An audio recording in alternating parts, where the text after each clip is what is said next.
ඔයා කොහෙන්ද මෙතෙන්ට ආවේ? මම ඇත්තටම මෙතෙන්ට ආවේ ඔයා ගොඩ දුකින් ඉන්න බව දැනගෙන.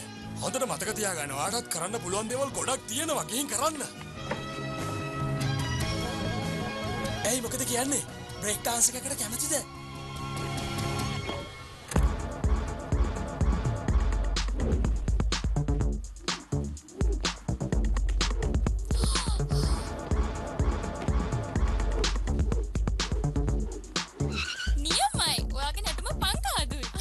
නියමයි.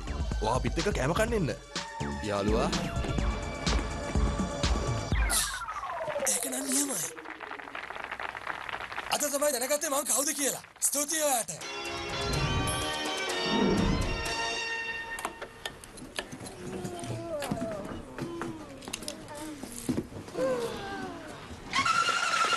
හොඳයි.